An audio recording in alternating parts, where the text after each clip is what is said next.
बिस्मिल्लाहिर्रहमानिर्रहीम। 9 ज़ुल्हिज्जा की फ़जर की नमाज से लेकर 13 ज़ुल्हिज्जा की शाम तक इन अय्याम को अय्याम तशरीक़ कहते हैं और इन अय्याम में हर जमाअत मुस्तहब्बा के बाद एक मरतबा बुलंद आवाज़ के साथ तकबीरात तशरीक़ कहना वाजिब है और 3 मरतबा अफजल है। औरतें तकबीरात तशरीक़ जो है वो आहिस्ता कहेंगी। तकबीरात तशरीक़ ये हैं: अल्लाहु अकबर, ला इलाहा इल्लल्लाह, वल्लाहु अकबर वलिल्लाहिल हम्द। 9 ज़ुल्हिज्जा जो है इसको यौम अरफा कहा जाता है। इस दिन अल्लाह ताला की रहमत किस कदर उरूज पे होती है, 3-4 अहादीस पाक समात फरमाएँ। पहली रिवायत है उम्मुल मोमिनीन अम्मा आयशा सिद्दीक़ा रज़ियल्लाहु ताला अन्हा से। आप बयान फरमाती हैं हुज़ूर अलैहिस्सलातु वस्सलाम ने इरशाद फरमाया, मा मिन यौमिन अक्सर मिन अन युअतिकल्लाहु फ़ीही अब्दन मिनन नार मिन यौम अरफा। यानी जिस दिन में अल्लाह ताला सबसे ज़्यादा लोगों को जहन्नम से आज़ाद फरमाता है वो अरफा 9 ज़िलहज है। अल्लाह ताला का फ़ज़ल बंदों के करीब होता है। सुम्मा युबाही बिहिमुल मलाइका, फिर अल्लाह ताला फ़रिश्तों के सामने अपने हाजियों पर, अपने बंदों हाजियों पर फ़ख्र करते हुए फरमाता है, मा अरादा हाउलाई, ये क्या चाहते हैं, ये सब कुछ छोड़कर मुशक्क़तें बर्दाश्त करके ये सिर्फ मेरा हुक्म पूरा करने के लिए, मेरी रज़ा चाहने के लिए यहाँ पर हाज़िर हुए हैं। सही मुस्लिम शरीफ 1348 नंबर ये रिवायत है। दूसरी रिवायत के अंदर ये मौजूद है, हुज़ूर अलैहिस्सलातु वस्सलाम ने इरशाद फरमाया, खैर दुआई दुआ यौम अरफा, कि बेहतरीन दुआ जो है वो अरफा की दुआ है। व खैरु मा कुल्तु आना वन नबिय्यून मिन क़ब्ली, मेरा और मुझसे पहले अम्बिया का बेहतरीन कलाम ये है, ला इलाहा इल्लल्लाह वहदहु ला शरीका लहु लहुल मुल्कु व लहुल हम्दु व हुवा अला कुल्ली शैइन क़दीर, कि अल्लाह के सिवा कोई माबूद नहीं, वह तन्हा है, उसका कोई शरीक नहीं, उसी की बादशाही है, उसी के लिए हम्द है और सब कुछ वो कर सकता है। जामे तिरमिज़ी हदीस नंबर 3585 हदीस हैं। इन कलिमात के ज़रिए जो है वो दुआ मांगनी चाहिए। ये कलिमात ज़्यादा से ज़्यादा पढ़ने चाहिए। ला इलाहा इल्लल्लाहु वहदहु ला शरीका लहु लहुल मुल्कु व लहुल हम्दु व हुवा अला कुल्ली शैइन क़दीर। यौम अरफा 9 ज़िलहज, इस दिन रोज़े की क्या फ़जीलत है। हज़रत अबू क़तादा रज़ियल्लाहु ताला अन्हु बयान करते हैं, हुज़ूर अलैहिस्सलातु वस्सलाम ने इरशाद फरमाया, सयाम यौम अरफा अहतसिबु अलल्लाहि अन युकफ़िर सनतल्लती क़ब्लहु वस्सनतल्लती बादहु।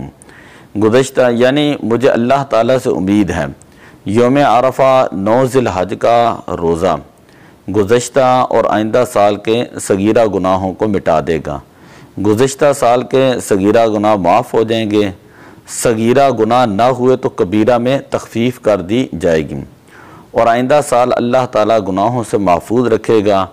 यह मुराद ये है कि इस रोज़े पर अल्लाह ताला इतना सवाब अता फ़रमाता है कि जो आइंदा साल के गुनाहों का कफ़ारा बन जाएगा। मुस्लिम शरीफ 1162 नंबर जो है यह हदीस है। इसी तरह यौम अरफा को शैतान की कितनी ज़िल्लत होती है।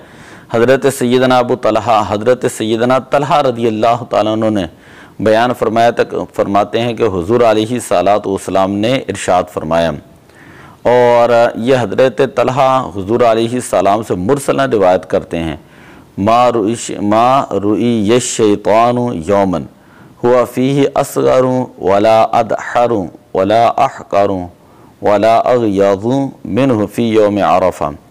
यानी अरफा के दिन शैतान सबसे ज़्यादा ज़लील और रुस्वा, दुत्कारा हुआ, हकीर और गुस्से से भरा होता है। इसकी वजह सिर्फ ये है कि वो देखता है कि हर ख़ास व आम पर अल्लाह ताला की रहमत होती है और अल्लाह ताला बड़े बड़े गुनाहों से दरगुज़र करता है। अलबत्ता बदर के दिन वो इससे भी ज़्यादा जलील हुआ था।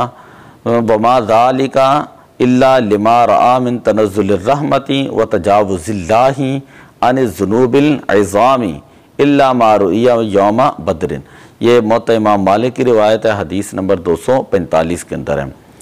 इसी तरह नबी अकरम सल्लल्लाहु अलैहि वसल्लम के चचा हज़रत सैयदना अब्बास रदियल्लाहु ताला अन्हु के बेटे हज़रत सैयदना अब्दुल्ला रदियल्लाहु ताला अन्हुमा से रिवायत है कि एक नौ उम्र शख्स ने अराफात के दिन औरतों की तरफ देखा तो रसूल पाक सल्लल्लाहु अलैहि वसल्लम ने अपने दस्ते मुबारक से उसका चेहरा जो है वो फेर दिया, दूसरी तरफ कर दिया और फरमाया इन्ना हादा यौमन मम माला कफ़ी समाअहु व बासरहु व लिसानहु गुफ़िर लहु। यानी आज वो दिन है कि जो शख्स अपने कान, अपनी आँखें और अपनी ज़ुबान को काबू में रखता है तो उसकी जो है वो बख्शिश हो जाएगी। शुअबुल ईमान हदीस नंबर 3777। तो आप देख लें कि इस दिन यौम अरफा को इंसान को अपनी ज़ुबान की, अपनी आँखों की, अपने कानों की जो है वो हिफाजत करनी चाहिए, इनको गुनाहों से जो है वो बचाना चाहिए। और जो शख्स ऐसा कर लेता है अल्लाह ताला उसके गुनाहों को माफ़ फरमा देता है। और फिर यौम अरफा वो दिन है कि जिस दिन शैतान जो है वो सबसे ज़्यादा जलीलो रुसवा जो है वो होता है। अरफा के दिन जो रोज़ा होता है वो इंसान के गुज़श्ता और आइंदा साल के सगीरा गुनाहों को जो है वो उसकी वजह से मुआफ़ हो जाते हैं। और अरफा का दिन एक ऐसा दिन है कि जिस दिन अल्लाह ताला दुआओं को कबूल फरमाता है और जिस दिन अल्लाह ताला फ़रिश्तों के ऊपर जो है वो फ़ख्र जो है वो फ़रिश्तों के सामने बयान फरमाता है और अपने बंदों पर, हाजियों पर फ़ख्र फरमाता है कि और अल्लाह ताला फ़रिश्तों से फरमाता है कि मलाइका तो क्या तुम बताओ कि ये लोग यहाँ पर क्या लेने के लिए आए हैं, इतनी दूर दराज से मुशक्क़तें बर्दाश्त करके ये सिर्फ़ और सिर्फ मेरी रज़ा चाहने के लिए आए हैं। तो दुआ है कि अल्लाह ताला हमें भी इन अय्याम की कदर करने की तौफ़ीक़ अता फ़रमाए, यौम अरफा को रोज़ा रखने की तौफ़ीक़ अता फ़रमाए, गुनाहों से बचने की तौफ़ीक़ अता फ़रमाए और अय्याम तशरीक़ में कसरत के साथ तकबीरात तशरीक़ पढ़ने की तौफ़ीक़ अता फ़रमाए।